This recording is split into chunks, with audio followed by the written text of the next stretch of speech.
SD सच्ची कहानियों पर आप सभी का स्वागत है। आज मैं बहुत परेशान होकर अपने पति पुनीत को फ़ोन करके कहने लगी, पुनीत जल्दी से बनारस आ जाओ, तुम्हारे बिना मेरा दिल नहीं लगता। पुनीत कहने लगा, इतना पैसा बनारस आने में लगा दूंगा तो घर कैसे चलेगा, कुछ महीने इंतज़ार कर लो। पुनीत की बात सुनकर मैं चुप हो गई। शादी के 3 महीने के बाद ही पुनीत यूरोप चला गया था और जब हमारी शादी को 3 साल होने वाले थे और मैं उसका इंतज़ार करते करते पागल हो रही थी। नई नई शादी को एंजॉय करने के मेरे सारे सपने चकनाचूर हो गए थे। कितने सपने सजाए थे कि मैं अपने पति के साथ हर जगह घूमने जाऊंगी, हम प्यार भरी बातें करेंगे, एक दूसरे से मोहब्बत का इजहार करेंगे, हर रात मेरी पुनीत के बाहों में गुजरेगी। लेकिन सारे सपने कांच की तरह टूट कर बिखर गए थे। पुनीत भी यूरोप से अपनी बेताबियाँ बेकरारियाँ बताता रहता था। हर बार यही बात करता, अब मैं नहीं रह सकता, बस जल्दी से बनारस आ जाऊंगा। तो मुझे भी उम्मीद होने लगती कि जल्दी ही पुनीत वापस बनारस लौट आएगा। मगर इंतज़ार करते करते 3 साल का समय और बीत गया था और पुनीत अभी तक वापस नहीं आया था। वह हर बार कोई नया बहाना बनाकर मुझे टाल देता। मेरा दिल बहलाने की कोशिश करता कि मोनिका, बात समझने की कोशिश करो, मेरे लिए भी आसान नहीं है तुमसे और घर वालों से इतना दूर रहना। मगर परदेश में रहने वालों की कमाई करना आसान काम नहीं होता। मालिकों की बात माननी पड़ती है। अगर उनकी बात ना मानी जाए तो वे नौकरी से निकालने में देरी नहीं लगाते। तुम्हें तो पता है आजकल कितनी बेरोजगारी फैली हुई है। उन्हें वर्कशॉप की कोई कमी नहीं है, मुझे निकाल देंगे तो उन्हें कोई और दूसरा मिल जाएगा, लेकिन मेरी तो नौकरी चली जाएगी। तुम खुद ही सोचो, फिर हमारा घर कैसे चलेगा। जब छुट्टी नहीं मिल रही तो मैं कैसे आ जाऊँ। मैं तो शादी के बाद से अलग रह रही थी, जैसे तैसे अपने दिल को समझा कर समय काट रही थी। जैसे जैसे समय गुजर रहा था मेरे लिए अपने पति के बगैर रहना और भी ज़्यादा मुश्किल होता जा रहा था। जबकि मेरी और पुनीत की अरेंज मैरिज हुई थी, लेकिन फिर भी मेरे सारे जज्बात मेरे पति पुनीत के लिए ही थे। और 3 महीने में जो प्यार पुनीत ने मुझे दिया था, मैं तो उसकी मोहब्बत की दीवानी हो चुकी थी। उसके बिना एक पल भी रहने का सोच भी नहीं सकती थी। लेकिन पुनीत 3 महीने बाद ही कहकर चला गया कि मैं जल्दी ही लौट आऊँगा और हम अपना एक अलग आशियाना बनाएंगे। ससुराल वालों की सेवा कर कर के अब मेरा दिल भर चुका था। अगर दिल अंदर से खुश होता तो ससुराल की सेवा करने में भी मज़ा आता है। लेकिन ना पति मेरे साथ था और ना ही उसकी मोहब्बत और बेकरारी में उनकी सेवा करके नौकरानी बनी बैठी थी। कभी कभी अपनी माँ के घर जाकर अपने माँ बाप से भी लड़ जाती। ये कैसी शादी है जिसमें पति साथ नहीं रहना चाहता, उसे बस कमाने की चिंता है, पत्नी की परवाह नहीं है। वह कैसे रह रही है। मैं शादी के बाद मुश्किल से 3 महीने तक ही पुनीत के साथ रही थी। अब तो ऐसा लगता था कि मैं अब तक कंवारी हूँ। मेरा पति भी दूर बैठा मेरे लिए उदास होता था, लेकिन उसके उदास होने से और मेरी परवाह करने से क्या फ़ायदा, जब वो मेरे करीब ही ना रहता था। वो मुझसे कहता, तुम अपनी तस्वीर भेज दिया करो, तुम्हें देखकर अपनी थकान उतार लेता हूँ। कभी वीडियो कॉल करता, मैं पुनीत को देखकर रोने लगती तो वो मुझे तसल्ली देने लगता और कहता कि कोशिश करता हूँ अगले हफ्ते तक छुट्टी मिल जाए तो मैं घर आ जाऊँगा, तुम ज़्यादा परेशान मत हो। पुनीत मुझे एक नई उम्मीद दिलाकर अगले हफ्ते तक फिर से मेरा दिल तोड़ देता था, ये कहकर कि छुट्टी नहीं मिल रही। पुनीत के जाने के बाद मैंने खुद को सजाना संवारना छोड़ दिया था, लेकिन पुनीत को मेरी उदासी की परवाह थी। जब भी फ़ोन वीडियो कॉल करता, मेरे ख़राब होलियों को देखकर उसका दिल भी उदास होता। कहता, मोनिका, ये क्या हालत बना रखी है तुमने, ऐसा लगता है बरसों की बीमार हो। खुद को सजाया बनाया करो, अपनी नई नई तस्वीर बनाकर मेरे पास भेजा करो। उसकी फरमाइश पर मैं अब खुद को थोड़ा बहुत सजाने संवारने लगी थी, तैयार होने लगी और अच्छी अच्छी तस्वीर खींचकर पुनीत के पास भेजने लगी थी। पुनीत मेरी तस्वीर देखकर मेरा दीवाना हो जाता था, तारीफ करने लगता। मैं शर्मा जाती। मैं तो वैसे भी अपनी तारीफ की बड़ी ही शौकीन थी, खूबसूरत भी बहुत थी और बचपन से ही मुझे अपनी तारीफ़ें सुनने का बड़ा शौक़ रहता था। अभी जब पुनीत मेरी तारीफ़ करता तो मैं अपनी सारे दुखों को भूल जाती थी। उसके शब्द पर मेरा दिल बहकने लगता था। मगर मेरी सास को मेरी ये मुस्कुराहट भी रास नहीं आई थी। एक दिन मुझे बुलाकर बोली, तुम्हारा पति तो घर पर नहीं रहता, तुम किसके लिए इतना तैयार होने लगी हो। मैं एकदम से बौखला गई।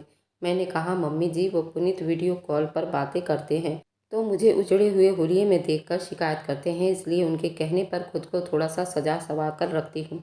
मेरी सास बड़ी पुराने ख्याल की थी और पुनीत का मुझे यूं प्यार जताना मेरी सास को एक आंख नहीं भाया था। माथे पर पल डालकर कहने लगी, तो पुनीत तो दिन में एक बार वीडियो कॉल पर बात करता है, लेकिन तुम तो पूरा दिन लिपी पोती फिरती रहती हो। क्या ज़रूरत है इस तरह श्रृंगार करके घर में घूमने की? घर में जवान देवर हैं, जेठ है, इस तरह सजी संवरी घूमोगी तो उनका ध्यान तुम्हारी तरफ खींचेगा। थोड़ा ख्याल किया करो। मैं चुप हो गई। मेरा एक देवर और एक जेठ भी था। पुनीत अपने भाइयों में दूसरे नंबर पर था, मगर इस घर में मैं ही पहली बहू थी। मेरे जेठ ने अभी तक शादी नहीं की थी। सास ने बताया कि वह औरतों से बहुत नफरत करता है, क्योंकि उसने एक लड़की से प्यार किया था। मुझे ये बात अजीब लगी थी, मगर मैंने ज़्यादा ध्यान नहीं दिया था। मेरे अपनी समस्याएं क्या कम थी जो मैं दूसरों के मामलों में टांग अड़ाती। पति पास नहीं था और सास की पाबंदियां दिन ब दिन बढ़ती जा रही थी। जब से सास ने तैयार होने से रोका था, मेरा मूड अब और भी खराब रहने लगा था। अब पुनीत की कॉल आती तो मैं रो पड़ती थी। अब तो तुम्हारी माँ ने मेरे तैयार होने और सजने संवरने पर भी पाबंदी लगा दी है। ये सुनकर पुनीत भी मुझे समझाने लगा। बोला, तो कोई बात नहीं, माँ ठीक कहती हैं, तुम मेरी पत्नी हो। हाँ, मेरे साथ वीडियो कॉल पर तैयार होकर बातें किया करो और मेरे घर वालों के सामने बिल्कुल साधारण रहा करो। घर में मेरे जवान भाई हैं, अगर तुम्हें इस तरह सजना संवरना देखेंगे तो अच्छा नहीं लगेगा। तुम ऐसा करो, मैं रात को वीडियो कॉल करता हूँ, रात को ही खुद को तैयार रखा करो। पुनीत की सोच पर भी मुझे दुख हुआ था। उसे भी मुझ पर जरा भी विश्वास नहीं था। मैं हल्का फुल्का मेकअप भी करती तो मेरी सास मुझे टोकने लगी थी। मैं बहुत खूबसूरत लड़की थी, मेकअप करती तो और भी ज़्यादा निखर जाती थी। और ये सच भी था। मेरे देवर और मेरे जेठ की नज़र मेरी तरफ उठी जाती थी और मेरी सास को भी ये डर था कहीं पति के बिना मैं बहक ना जाऊं, क्योंकि मैं भी जवान लड़की थी, नई नई शादी हुई थी।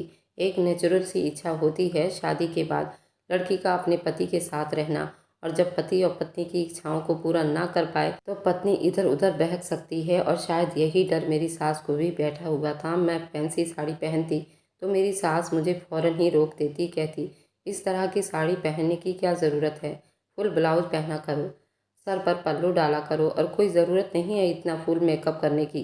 घर में जवान लड़के रहते हैं और तुम्हें बिल्कुल भी परवाह नहीं है। तुम्हारी लापरवाही तुम्हें एक दिन नुकसान में डाल देगी। तुम्हारी शादी हो गई है तो ये मतलब नहीं है कि तुम जो मर्जी चाहे करती फिरो। शादीशुदा लड़की को भी सावधान रहना चाहिए। शादी का मतलब ये नहीं होता कि लापरवाही से रहना शुरू कर दो। मैं परेशान हो जाती थी। मुझे तो शादी से पहले ही सज धज कर रहने का बड़ा शौक था। मैं खूबसूरत थी, खुद को बना संवार कर रखती थी। अब शादी के बाद सास मना करने लगी, पति को शिकायत लगती, वह भी कहते कि मम्मी ठीक कहती हैं। तो मैं पुनीत को कहती कि मुझे मायके में रहने की अनुमति दे दो ताकि मैं खुलकर जी तो सकूं। लेकिन पुनीत इस बात पर भी राजी नहीं होता था। कहता, मेरे खानदान वाले उल्टे मिजाज के लोग हैं। अगर तुम मायके में जाकर बैठ गई तो वे और भी बातें बनाएंगे कि पति परदेश में पड़ा है और पत्नी मायके में जाकर अय्यासियाँ कर रही है। तुम मेरी पत्नी हो और मेरे घर पर मेरी माँ के साथ रहो, मेरी माँ का ध्यान रखो। मैं तो अब बोर सी हो गई थी। अजीब सी रूखी फूकी सी जिंदगी गुजार रही थी। अजीब से लोग थे, ना उल्टे लिए जाते थे ना सीधे। सच संवर कर मैं अपने आप को थोड़ा बहलाने की कोशिश करती तो मेरी सास को पसंद ना था। मायके जाने की बात करती तो पुनीत को पसंद नहीं था। मैं बिल्कुल कैद होकर रह गई थी। मुझे ये सब बुरा लगता था। पति से मोहब्बत तो थी, क्योंकि वह था ही मोहब्बत करने के लायक बेहद खूबसूरत हैंडसम नौजवान लड़का था। मगर उसके घर वालों ने मुझे बहुत उलझा कर रख दिया था। सादा से हुलिये में और फीके फीके रंग के कपड़े पहनकर मैं समय से पहले अपने आप को बूढ़ा समझने लगी थी। मुझे लगता है कि मेरी सास बेकार में ही मुझ पर पाबंदियां लगाती हैं, क्योंकि मेरा जेठ तो औरतों में दिलचस्पी ही नहीं रखता था, क्योंकि उसको अपने नाकाम प्यार की वजह से सभी औरतों से नफरत हो गई थी और उन्होंने दोबारा शादी के लिए कोई लड़की पसंद नहीं की थी।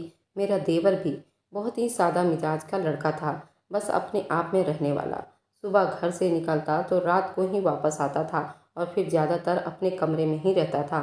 ना कोई बिना ज़रूरत की बात करता, न कमरे से बाहर निकलकर टाइम पास करता था।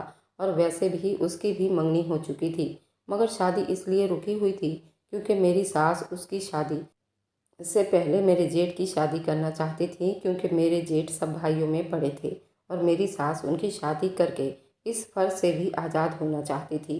खानदान वाले भी उंगलियां उठाने लगे थे कि आखिर इसमें ऐसी क्या कमी है कि वह शादी नहीं कर रहा है। अब तो लोग उल्टी सीधी बातें भी बनाने लगे थे कि ज़रूर लड़का शादी के लायक नहीं है, तभी वह शादी नहीं कर रहा है। हालांकि मेरा जेठ अच्छा भला सेहतमंद आदमी था, अच्छी शक्ल व सूरत का मर्द था। अब तो मुझे भी यही लगने लगा था कि शायद मेरे जेठ के अंदर मर्दाना ताकत की कमी है और वह औरतों को खुश नहीं कर पाएगा, इसलिए वह शादी नहीं करता। और ये अच्छा ही था कि किसी दूसरी औरत की ज़िंदगी बर्बाद करने से अच्छा वह शादी ही ना करे। पता नहीं क्यों मेरी सास इस बात को नहीं समझती थी और उसके पीछे पड़ी रहती थी कि शादी कर लो। अच्छा कमाता था, पहले मेरे पति के साथ यूरोप में ही रहता था, मगर अब बनारस आकर रहने लगा था। मैं पुनीत को हर बार उसके बड़े भाई की मिसाल देती थी कि वह तो गैर शादीशुदा होकर भी घर पर रहता है। पुनीत, आपको चाहिए था कि शादी के बाद बनारस में ही कोई नौकरी तलाश कर लेते। अजीब इंसान था पुनीत भी। पत्नी को घर पर अकेला छोड़कर वहाँ मेहनत मजदूरी कर रहा था और मैं यहाँ हर वक्त अपना दिल जलाती रहती थी। पुनीत को कोई परवाह ही नहीं होती थी। मैं जब ज़्यादा ही परेशान हो जाती तो मैं कहती, पुनीत बस अब वापस आ जाओ, मेरा सब्र जवाब देने लगा है। मेरे लड़ने पर वह मुझे फिर से समझाने बैठ जाता, थोड़ा सब्र और कर लो मोनिका, बस थोड़े से पैसे जमा कर लूँ ताकि मैं बनारस आकर कोई छोटा मोटा सा काम करना शुरू कर सकूं। हमें फ्यूचर में कोई परेशानी ना हो। मुझे भी ये तन्हाई काट खाने को दौड़ती है, तुम्हारी याद आती है तो रातों को नींद नहीं आती, लेकिन मैं दिल को समझा लेता हूँ कि बस कुछ ही दिन की दूरी है, फिर हम कभी जुदा नहीं होंगे। मेरे ससुराल का सिस्टम भी बड़ा अलग था। मेरा देवर भी कमाता, अपना खर्च खुद करता और बाकी बची हुई अपनी सेविंग कर लेते थे। मेरा जेठ जो कमाता उससे घर खर्च चलते थे, लेकिन पुनीत जो भी पैसा कमाता वह सब अपने माँ बाप को भेज देता, ये कहकर कि जब बनारस आऊँगा तो कोई अपना काम शुरू करूँगा। लेकिन मुझे ये ठीक नहीं लगता था। पुनीत को चाहिए था कि वे अपना पैसा अपने पास सेव करता, क्योंकि घर में पैसे की कोई कमी नहीं थी। मेरा जेठ अच्छे भले पैसे कमा रहा था और घर के खर्च भी हो रहे थे, फिर भला सारा पैसा अपने माँ बाप के हाथ में देने की क्या ज़रूरत थी। पुनीत को मैंने कई बार दबे शब्दों में भी कह चुकी थी, आप सारा पैसा मेरे अकाउंट में भेज दिया करें। और मेरी बात सुनते ही पुनीत भड़क उठा था। कहने लगा, तुम अभी से ही तेरा मेरा करने लगी हो, मैं अपने माँ बाप से अलग नहीं हूँ। पुनीत की इस बात पर मैं खामोश हो जाती। खैर, सास के मना करने पर मैंने सजना संवरना छोड़ दिया था, लेकिन मैं अपने जज्बातों का क्या करती। जब मैं रात को सोने के लिए लेटती थी तो मुझे पुनीत की बहुत याद आती थी। मेरे जज्बात कहने लगते तो मैं तकिया अपने सीने से दबोच लेती, पुनीत की बाहों में समाने के लिए तड़पने लगती।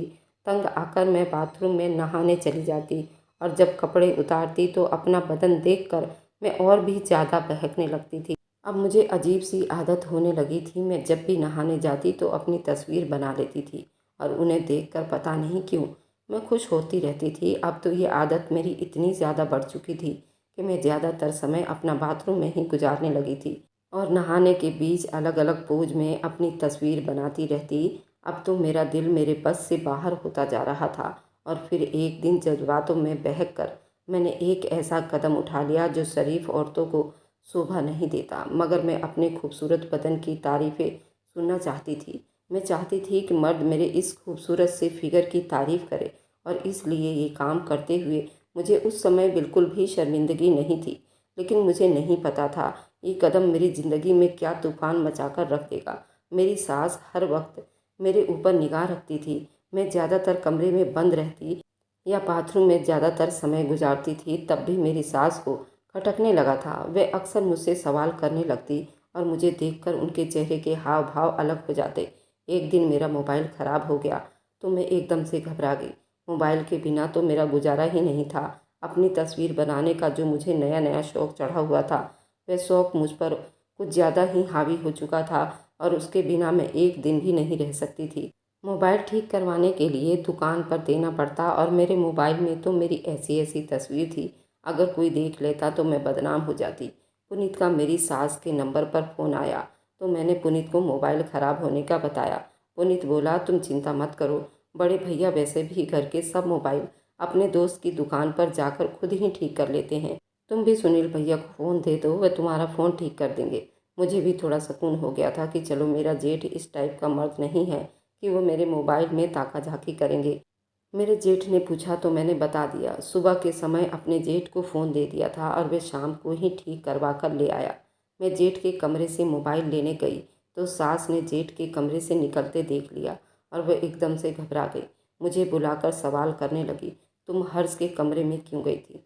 मैंने उन्हें समझाया कि मम्मी जी, मेरा मोबाइल ख़राब हो गया था और वही ठीक करवाने को दिया था, वही लेने गई थी, मगर पता नहीं मेरी सास को हर वक्त मुझ पर शक क्यों रहता था। मेरी सास मुझे समझाने लगी कि लड़कियां शादी के बाद पति के बगैर भी गुजारा कर लेती हैं। घर को चलाने के लिए पति प्रदेश में जाकर पैसे कमाते हैं तो वे लड़कियां अपने ससुराल में रहकर ही अपने पति का इंतज़ार करती हैं और खुद को अपने पति के लिए संभाल कर रखती हैं, अपनी इज्जत को सुरक्षित रखती हैं। तुम भी अपना ख्याल रखा करो। मैं तुम्हारी माँ जैसी हूँ, इसलिए तुम्हें समझाने की कोशिश कर रही हूँ। औरत की इज्जत कांच की तरह होती है, अगर एक बार इसमें दरार आ जाए तो फिर वह दरार कभी नहीं भरती है। गैर मर्दों से हमेशा दूरी बना कर रखनी चाहिए, क्योंकि गैर मर्द गैर ही होते हैं। तुम्हारा जेठ भी आखिर को मर्द है और जवान है, उससे ज़्यादा फ्री मत हुआ करो, दूरी बना कर रखा करो। मुझे अपनी सास की ये नसीहत बहुत बुरी लगी थी, लेकिन मैं चुप रही। मगर मेरी सास की अगली बात मुझे घबराहट में डाल गई थी। वह बोली, तुम बहुत अजीब हरकतें करने लगी हो। कभी तुम सज सवर कर कमरे से बाहर आ जाती हो, कभी तुम्हें कमरे में बंद होने की बहुत जल्दी लगी रहती है। नहाने जाती हो तो घंटों बाथरूम में बंद रहती हो। मैं मुंह खोलकर अपनी सास को देखने लगी। मेरी सास इतनी छोटी छोटी सी बातें भी महसूस कर रही थी। मैं हैरान थी, आखिर मेरी सास को मुझसे क्या प्रॉब्लम थी। मेरी कोई भी बात मेरी सास से बर्दाश्त नहीं होती थी, लेकिन सच तो ये था कि मेरी सास ने दुनिया देखी थी। वह एक अनुभवी औरत थी, उन्हें मेरे अंदर बदलाव महसूस हो रहे थे, इसलिए वो मुझसे समझाती थी। उन्हें पता था कि मैं एक जवान लड़की हूँ और कहीं मेरी राह से भटक ना जाऊँ, क्योंकि मैं अपने पति के बगैर रह रही थी। और शायद अब वो समझने लगी थी कि मुझे पति के बगैर रहा नहीं जाता। लेकिन मैंने अपनी सास की बातों को नज़रअंदाज करना शुरू कर दिया था। मगर एक दिन पुनीत ने मुझे बताया कि मम्मी हर वक्त अब जिद करने लगी हैं कि सारा काम धंधा छोड़ो और बनारस आ जाओ। पता नहीं मम्मी को क्या हो गया है। पहले तो खुद ही कहती थी कि इतना पैसा जमा कर लो, कि खुद का कारोबार शुरू कर लो, फिर बनारस आकर सेटल हो जाना। लेकिन अब वो खुद ही कहती थी कि सारा काम धंधा छोड़कर बनारस आकर बैठ जाओ और यही कोई नौकरी तलाश कर लो। पुनीत की बात सुनकर मैं हक्का बक्का रह गई थी और पुनीत की अगली बात पर तो मेरा जी चाहा अपना सर पीट लूं। मेरी सास ने पुनीत को ये भी कहा था कि मोनिका धीरे धीरे दिमागी मरीज बनती जा रही है। पता नहीं वह कैसी उल्टी सीधी हरकतें करने लगी है। इससे पहले कि तुम कोई बड़ा नुकसान उठाओ, जल्दी बनारस लौट आओ। पुनीत मुझसे सवाल करने लगा, तुम सारा सारा दिन क्या करती रहती हो कि मम्मी भी अब डरने लगी है। अब मैं पुनीत की बात का क्या जवाब देती। शर्मिंदगी से ज़मीन में गड़ती चली गई थी मेरी सास। शायद मेरा राज जान चुकी थी। मेरे रोते हुए पुनीत से कहा, तुम्हारी माँ मुझे कमरे से निकलने से रोकती हैं, क्योंकि घर में जवान देवर और जेठ रहते हैं। अब मैं कमरे में बंद रहने लगी हूँ, तब भी तुम्हारी माँ मुझ पर शक करने लगी है। मैं अकेले कमरे में पड़ी रहती हूँ, कोई गुनाह नहीं कर रही। मुझे बता दो, फिर मैं क्या करूँ? ना घर में सज संवर कर घूमूं, ना मायके में रहूं, ना कमरे में बंद रहूं। आखिर करूं तो क्या करूं?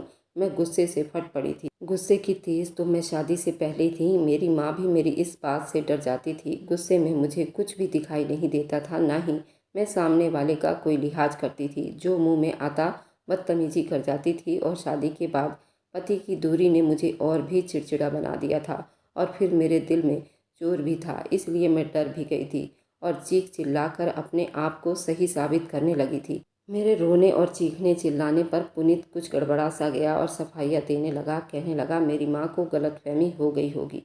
सादा मिजाज की औरत हैं, इसलिए छोटी सी बात को महसूस करती हैं। उनकी बात पर ज़्यादा ध्यान मत दो। मैं पुनीत से लड़ने लगी, तो फिर जल्दी से बनारस आ जाओ या फिर मुझे मेरे मायके भेजो। अब मेरा इस घर में दम घुटता है। पुनीत भी परेशान हो गया था। वह अपनी माँ को फ़ोन करके मना करने लगा कि मोनिका को रोक टोक मत किया करो। वह पहले ही मेरे बिना परेशान रहती है, तन्हाई का शिकार है। और फिर उस दिन के बाद से मेरी सास ने मुझे रोकना टोकना भी छोड़ दिया था, मगर उनकी नज़रें अब भी हर वक्त मेरे आसपास घूमती रहती थी। मुझे सास के बदलाव पर हैरानी हुई थी। इन 3 सालों में मैं अपनी सास को इतना तो समझ गई थी, वह किसी के पर्सनल मामलों में दखल नहीं देती थी। मैं भी जब ब्याह कर इस घर में आई थी, मेरी सास ने हमेशा मुझसे मीठे स्वर में ही बात की थी, लेकिन अब मेरी सास का मुझ पर हर वक्त बातें बनाना और मुझ पर शक करते रहना मुझे परेशान कर रहा था। मेरी सास सोने से पहले एक गिलास गुनगुना दूध पीती थी, वही देने में अपनी सास के कमरे में गई, लेकिन दरवाजे पर ही मैं रुक गई थी, क्योंकि अंदर से जो बातें आ रही थी उन आवाज़ों में मेरा नाम भी शामिल था। अपना नाम सुनकर ही मैं दरवाजे पर रुक गई थी। मेरा जेठ और सास कमरा बंद करके बातें कर रहे थे, और जो बातें वह कर रहे थे वह सुनकर मेरे होश उड़ गए थे। दिल चाहा जेठ का गिरेबान पकड़ लूँ, वह इतना गिरा हुआ इंसान था, लेकिन वे बेकार का झगड़ा मोल नहीं लेना चाहती थी। अपने कमरे में आकर सर पकड़कर बैठ गई। मैं उन बातों को सोच सोच कर पागल हो रही थी। मैं तो अपने जेठ को बहुत ही सीधा साधा इंसान समझती थी, लेकिन मैं नहीं जानती थी वह इस टाइप का मर्द था। शर्मिंदगी और अपमान से मेरी हालत ख़राब होने लगी। मुझे अपने पति को बताते हुए भी शर्म आ रही थी। उस रात पूरी टेंशन में निकल गई थी, और इस टेंशन में अपना मोबाइल खोलकर बैठ गई और अपनी तस्वीर देखने लगी। दिल में ऐसी शरारत हुई, एक ऐसे ही सेक्सी सी तस्वीर पुनीत को भेज देती हूँ, और अगले ही पल मैंने एक बहुत ही खूबसूरत सेक्सी कपड़ों की तस्वीर पुनीत के नंबर पर सेंड कर दी। मगर अगले ही पल मेरा सांस सीने में ही रुक गया था, क्योंकि गलती से मैंने वह अपनी तस्वीर अपने जेठ के नंबर पर सेंड कर दी थी। मैंने समय देखा, रात का 1 बज रहा था। मैंने सोचा इस समय तो मेरा जेठ सो रहा होगा, लेकिन मैं सुबह का इंतज़ार नहीं कर सकती थी। अगर मेरा जेठ जाग जाता तो मेरी तस्वीर देख लेता, और फिर मैं उससे नज़रें मिलाने के काबिल ना रहती। मेरी तस्वीर ऐसी नहीं थी कोई गैर मर्द उसको देखता। मैं कोई बहाना भी नहीं बना सकती थी। मुझे कुछ समझ नहीं आ रहा था मैं क्या करूं। परेशानी से अपने कमरे में इधर उधर टहलने लगी। सोच सोच कर पागल हो रही थी। अब क्या करूं? रात के समय अपने जेठ के कमरे में जाती तो मेरा तमाशा बन जाता, जबकि मैंने अपनी तरफ से वह पिक्चर डिलीट कर दी थी। लेकिन मुझे फिर भी डर था कहीं वह तस्वीर मेरे जेठ के फ़ोन में सेव ना हो गई हो, क्योंकि आजकल तो ऐसे ऐसे टेक्नोलॉजी आ गई है, डिलीट मैसेज भी आराम से देखी जा सकती है। मैंने सोचा क्यों ना मैं अपने जेठ के कमरे में जाकर उसका मोबाइल उठाकर उस तस्वीर को डिलीट ही कर दूं। लेकिन मैं ऐसा करती तो मेरा जेठ मुझे गलत लड़की समझ लेता। फिर भी मैंने डरते डरते कमरे से बाहर झांका। घर में बिल्कुल सन्नाटा छाया हुआ था। सब अपने अपने कमरों में सुकून से सो रहे थे। मेरी तो नींद उड़ चुकी थी। जब तक मैं अपने जेठ के मोबाइल से अपनी तस्वीर डिलीट ना कर लेती मुझे चैन नहीं आता। मैंने अपने कमरे से कदम बाहर निकाला और दबे पांव अपने जेठ के कमरे की तरफ बढ़ गई। मेरा दिल बुरी तरह से धड़क रहा था। मुझे डर लग रहा था कि अगर मेरे सास या ससुर ने देख लिया तो मुझ पर शक करेंगे। धीरे से दबे पांव जेठ के कमरे में पहुंची। वहाँ भी अंधेरा छाया हुआ था। मेरा जेठ अपने बिस्तर पर सुकून से सो रहा था। मैं बड़े ही सावधानी से चलते हुए बेड की साइड वाली मेज के करीब पहुंची। खुशकिस्मती से मोबाइल वहीं पड़ा था। मैंने मोबाइल उठाकर खोला। उस पर फिंगरप्रिंट लॉक था। अब मैं क्या करती? मैं अपने जेठ को देखने लगी। थोड़ी सी कोशिश करती तो मेरे लिए वह लॉक खोलना आसान हो सकता था। मैं अपने जेठ को सोता हुआ देखकर उनके करीब आई और उसका अंगूठा मोबाइल के स्क्रीन से लगा दिया तो फ़ौरन ही मोबाइल का लॉक खुल गया था। मैंने जल्दी से हाथ चलाते हुए अपनी तस्वीर डिलीट करने के लिए तस्वीर का फ़ोल्डर खोला, मगर खोलते ही मेरे सर पर पूरे घर की छत गिरी थी, क्योंकि मेरे जेठ की मोबाइल पर मेरी वही एक तस्वीर नहीं बल्कि न जाने कितनी तस्वीर और वीडियो थी, जिन्हें देखकर मैं हैरान रह गई थी। ये वही सारी वीडियो और तस्वीर थी जो मैं अकेले में बनाया करती थी, और उन तस्वीरों को अपने अलावा मैं किसी को दिखाने के बारे में सोच भी नहीं सकती थी। वह तस्वीर ऐसी नहीं थी मेरे अलावा या पुनीत के अलावा उसे कोई तीसरा देखता। मैं फटी फटी आंखों से अपने जेठ का मोबाइल देख रही थी। मेरे हाथ बुरी तरह से कांपने लगे। तस्वीर देखकर मुझे एक पल लगा था ये पहचानने में मेरे जेठ ने वह तस्वीर कहाँ से हासिल की थी। अपना राज खुल जाने पर मेरे रोंगटे खड़े हो गए थे। मैं तो ये सोचकर जेठ के कमरे में गई थी कि जेठ को औरतों में दिलचस्पी नहीं है, मुझे भी कोई खतरा नहीं होगा। मगर यहाँ तो मेरे जेठ का मोबाइल मेरी अश्लील तस्वीरों से भरा पड़ा था। मेरे जेठ की जो हकीकत मुझ पर खुल रही थी, मुझे बहुत बड़ा झटका लगा था। उस दिन मेरी सास के कमरे में बैठकर मेरी सास के कान भर रहा था कि आपकी बहू कमरे में बंद होकर गलत काम करती है, उसकी चाल चलन ठीक नहीं है, ना जाने ये लड़की किन चक्करों में पड़ी है। माँ, आपने गलत लड़की को चुन लिया है। आपने लड़की खूबसूरती के साथ साथ उसके चरित्र की भी अच्छे से जांच पड़ताल करनी थी।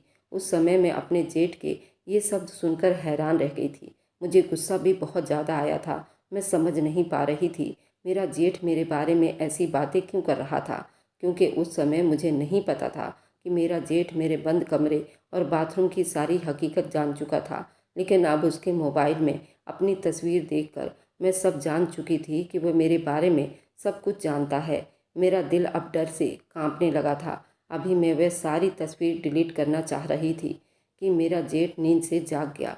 मुझे अपने कमरे में देखकर हैरान हुआ। मेरे हाथ में अपना मोबाइल देखा तो झपट कर उसने मोबाइल मेरे हाथ से छीन लिया।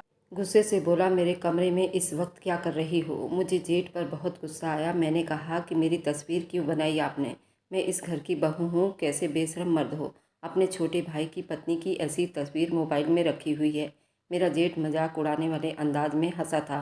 फिर कहने लगा, मैंने कोई तस्वीर नहीं बनाई, तुम अपने कमरे में होती हो, कैसे मैं तुम्हारी तस्वीर बना सकता हूँ? ये तस्वीर तो तुमने खुद बनाई है, बल्कि तुमने ही मुझे दी है। मुझे अपने जेठ के सफ़ेद झूठ पर गुस्सा आया था। मैं भला उसे अपनी ऐसी तस्वीर क्यों देती? मैंने कहा, देखो, अच्छा जैसे भी हुआ, जो भी हुआ, अब ऐसा करो, ये सारी तस्वीरें अपने मोबाइल से डिलीट कर दो, वरना मैं सबको बता दूंगी। लेकिन मेरे जेठ ने बड़े लापरवाही से टेबल पर रखे गिलास में पानी डाला और कटक कटक कर पीने लगे। मुझे उसके इस अंदाज पर बहुत गुस्सा आया था। मैंने कहा, तुम्हें सुनाई नहीं देता? अभी के अभी मेरे सामने सारी तस्वीरें डिलीट करो। लेकिन मेरे जेठ ने जो कहा, मैं हैरान रह गई थी। कहने लगा, मैं ये तस्वीर डिलीट नहीं करूँगा। फिर उसने मुझे एक ऐसी बात बताई कि मैं नज़रें चुरा गई थी। बोला, तुम भी जानती हो कि ये तस्वीर मैंने कहाँ से ली है, और मैं तुम्हारे पति को ये सब कुछ बता दूंगा। उसे बताऊंगा तुम एक गलत औरत हो, तुम हमारे घर में रहने के लायक नहीं हो। वह मुझे धमकाने लगा और आराम से अपने बेड पर तकिए से टेक लगाकर बैठ चुका था। ये सारी तस्वीरें मेरे मोबाइल में सेव रहेंगी। मैंने उसको धमकाते हुए कहा कि मुझे कोई परवाह नहीं है, मेरा पति सब सच जानता है कि ये तस्वीर मैंने अपने मोबाइल में बनाई थी और किसी भी गैर मर्द से मेरे संबंध में नहीं है। मेरे इस बहाने पर मेरा जेठ मेरी तरफ देखकर हंसा था। लेकिन ये तस्वीर मेरे पास कैसे पहुंची? अब तुम झूठ नहीं बोल सकती हो। उसने अपना मोबाइल दिखाया। मेरा मोबाइल ठीक करते हुए मेरे जेठ ने वे तस्वीर हासिल की थी। ये देखकर मेरा पति भी यकीन करता। मेरी सास तो पहले भी मुझे गलत समझती थी। मैं रोने लगी, अपने जेठ की विनती करने लगी कि मेरी तस्वीर डिलीट कर दो, बदले में जो मांगोगे मैं तुम्हें दे दूंगी। वह बोला, मुझे कुछ नहीं चाहिए, मेरे कमरे से अभी के अभी निकलो। मेरे जेठ ने मुझे धक्के देकर कमरे से बाहर निकाल दिया। मैं रोने लगी थी। मैं तो सोच चुकी थी ये तस्वीर डिलीट करने के लिए मेरा जेठ जो भी कहेगा वह सब कुछ कर दूंगी। अगर वह मेरे साथ रात बिताने की बात भी करता तो मैं ये भी कर जाती। उस समय मेरी सोचने और समझने की सारी ताकत खत्म हो चुकी थी। मुझे दिखाई दे रहा था तो बस अपनी तस्वीर, जो किसी भी कीमत पर मैं नहीं चाहती थी ये राज मेरे पति पुनीत के सामने आ जाए। अगर वह राज पुनीत के सामने आ जाता तो वो मुझे तलाक दे देता, और इसलिए मैं अपने जेठ की हर बात मानने को तैयार थी, जायज़ नाजायज़ हर तरीके से। मगर मेरे जेठ ने तो मुझे धक्के देकर कमरे से निकाल दिया था। उसे वाकई औरतों में दिलचस्पी नहीं थी। अगर ऐसा होता तो वह खूबसूरत मौका हाथ से जाने नहीं देता। मैं कमरे में आकर रोती रही। अब मेरा जेठ सावधान हो चुका था। मुझे तस्वीर दोबारा डिलीट करने का मौका नहीं मिला। हालांकि मैंने कई बार कोशिश की उसका मोबाइल लेकर मैं तस्वीर डिलीट कर दूं, लेकिन मेरा जेठ ये मौका मुझे देता ही नहीं था। मैं हर वक्त अपने जेठ के आगे पीछे घूमने लगी, उसकी विनती करती कि मेरी तस्वीर डिलीट कर दो, मगर हर बार वह मुझे मना कर देता और गुस्से से मुझे अपने कमरे से निकाल देता। पुनीत की कॉल आती तो मैं गायब दिमागी से कहती। वह मुझे बार बार पूछता कि आखिर तुम्हें हुआ क्या है। मैं उसे क्या बताती कि एक दिन मैंने सोचा मुझे पुनीत को सब कुछ बता देना चाहिए। ऐसे में कब तक डर डर कर जीती रहूँगी? सच्चाई पुनीत के सामने आनी ही थी, आज नहीं तो कल। अगर मैं ना बताती तो मेरा जेठ पुनीत को सब कुछ बता देता। इससे पहले मुझे अपने तरीके से ये सच्चाई पुनीत को बता देनी चाहिए। मैंने डरते हुए पुनीत को बताया कि पुनीत, मैंने अपने मोबाइल में कुछ तस्वीरें बनाई थी। मेरी इस बात पर पुनीत हंसा था। कहने लगा, तो क्या हुआ? तुम्हारा मोबाइल है और मोबाइल से फ़ोटो खींचना कोई गलत बात तो नहीं है। मैंने डरते हुए कहा, लेकिन पुनीत वे तस्वीर कुछ अलग है। मेरा मतलब है, मुझे ऐसी तस्वीरें नहीं खींचना चाहिए थी। वे तस्वीरें मैंने बाथरूम में नहाते हुए बनाई थी। पुनीत तो ये बात सुनकर ही भड़क उठा था। कहने लगा, अभी के अभी वह सारी तस्वीर डिलीट करो। शरीफ औरतों के ये काम नहीं होते। मोबाइल तो कभी भी चोरी हो सकता है। तुमने इस तरीके से तस्वीर अपने फ़ोन में क्यों रखी है? गलती से किसी के हाथ में आ गया तो तुम्हारी सारी तस्वीरें वायरल हो जाएंगी। हम किसी को मुंह दिखाने के काबिल नहीं रह पाएंगे। पुनीत मुझे डांट रहा था। लेकिन अभी तो मैंने पुनीत को सिर्फ अधूरा सच बताया था, पूरा सच नहीं बताया था कि मैं ये तस्वीर अपने मोबाइल में बनाती क्यों थी। अगर मैं ये तस्वीर बनाने का कारण पुनीत को बता देती तो शायद अभी के अभी मुझे वह तिलाक देकर घर से निकाल देता। अब मैं खुद को कोसने लगी। काश मुझे ये गलत लत ना लगी होती तो आज मैं इस मुश्किल का शिकार ना होती। इधर अपने जेठ को मनाती रही, एक बार वो मेरी तस्वीर डिलीट कर दे। आगे से मैं ऐसा काम नहीं करूँगी, मैं तौबा कर चुकी हूँ। मगर तब जेठ ने मुझसे ऐसी बात कही, मैं मुंह खोले अपने जेठ को देखती रह गई। अपने जेठ का मकसद जानकर मेरी आत्मा तक कांप उठी थी। बार बार अपने जेठ के आगे पीछे घूमना, छुप छुप कर उसके कमरे में आना जाना मेरी सास की नज़र में भी आ गया था। मेरी सास के भी होश उड़कर रह गए थे। बोली, बहू किन चक्करों में रहने लगी हो, हमारे घर के ऐसे रिवाज नहीं है। तुम्हारा जेठ कुंवारा मर्द है, उसके खाली कमरे में बार बार क्यों आती जाती हो। सास की बात सुनकर मैं बौखला सी गई थी। मेरे पास कोई बहाना भी नहीं था, क्योंकि मेरी सास ने कभी भी मुझे जेठ की जिम्मेदारी नहीं दी थी। मेरी सास अपने बेटों की जिम्मेदारियाँ खुद पूरी करती थी। मैंने बहाना बनाया कि मैं अपना मोबाइल ठीक करवाने जाती हूँ, बार बार ख़राब हो जाता है। लेकिन मेरी सास का शक दूर नहीं हुआ था। सर झटक कर बड़बड़ाने लगी कि पुनीत को जल्दी ही वापस बुलाती हूँ, तुम्हारा चाल चलन अब ठीक नहीं लगता, तुम मेरे घर का माहौल ख़राब कर रही हो। मैं शर्मिंदगी से नज़र झुका गई थी। सास को क्या बताती कि मैं क्या कर चुकी थी। मेरा तो जीना हराम हो चुका था। 1 महीना गुजर गया था। अब मेरा जेठ मुझे कमरे में बुलाता और जी भरकर मुझे ब्लैकमेल करता था। हर बार उसके कमरे में जाती और रोते हुए निकलती थी।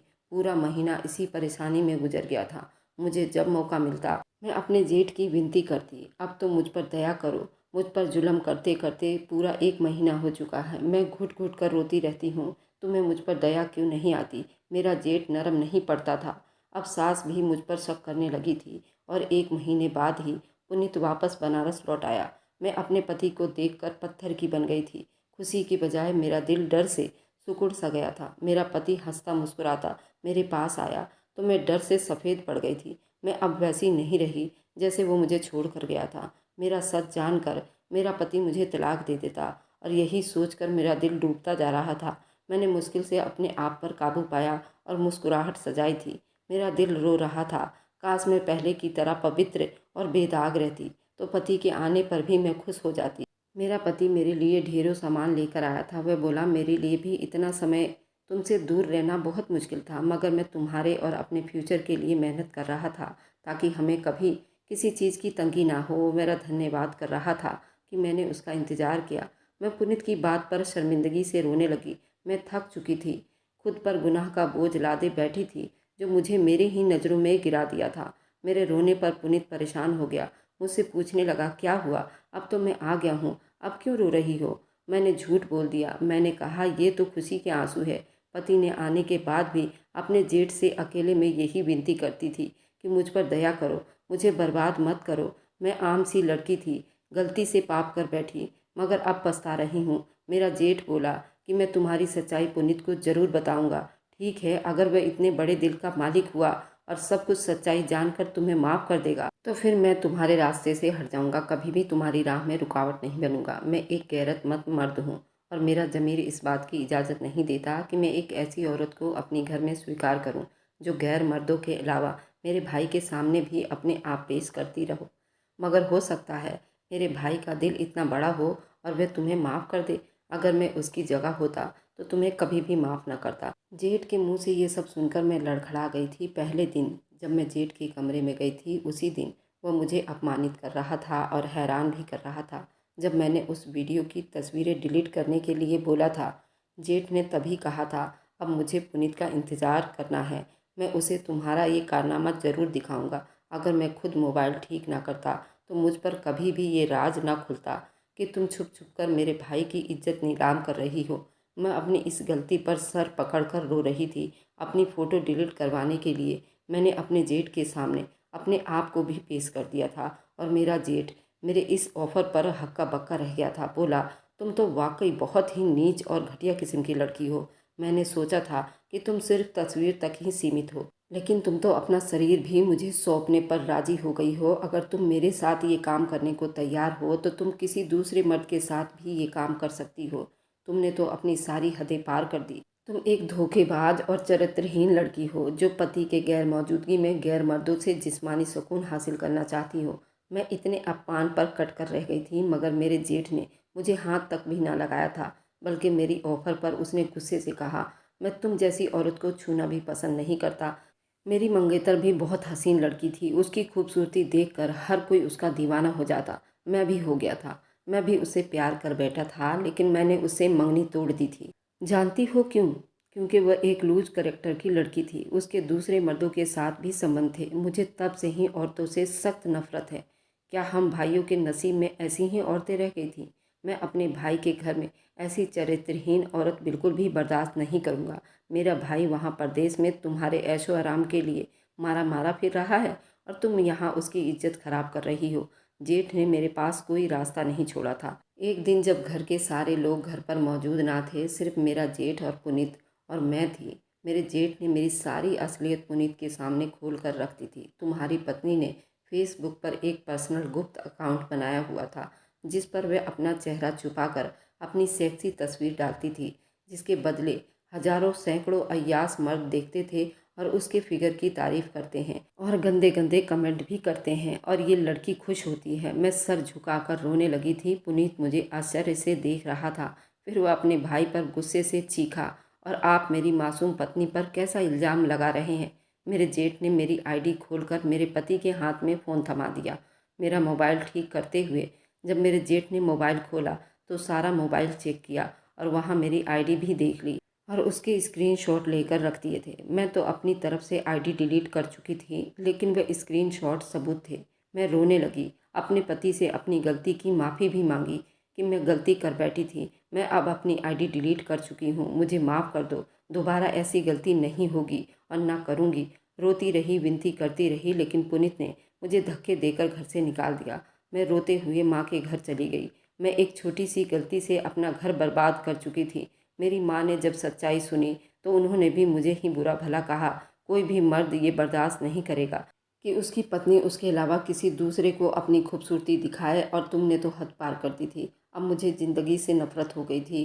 पुनीत के बिना मैं जीने का सोच भी नहीं सकती थी। टाइम पास के लिए मैं वह गलत हरकत कर बैठी थी कि शायद इस तरह मैं अकेलेपन का शिकार होती, लेकिन खुद को बर्बाद कर चुकी थी। ज़िंदगी से तंग आकर मैंने अपने हाथ की नस काट ली।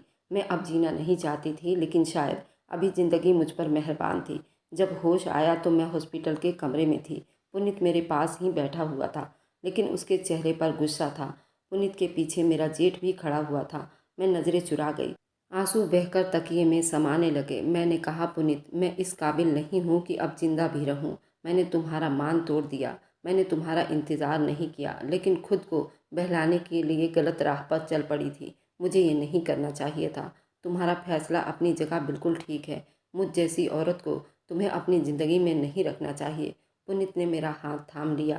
कहने लगा, तुम अपनी मोहब्बत और अपनी इज्जत मेरे दिल में कम कर चुकी हो, लेकिन फिर भी विनय भैया के समझाने पर मैं तुम्हें एक मौका देना चाहता हूँ। लेकिन याद रखना, आगे अगर जरा भी कोई गलती मेरी नज़र में आई, वह दिन मेरी ज़िंदगी में तुम्हारा आखिरी दिन होगा। पुनीत के इतने बड़े दिल पर मैं हैरान हो गई थी।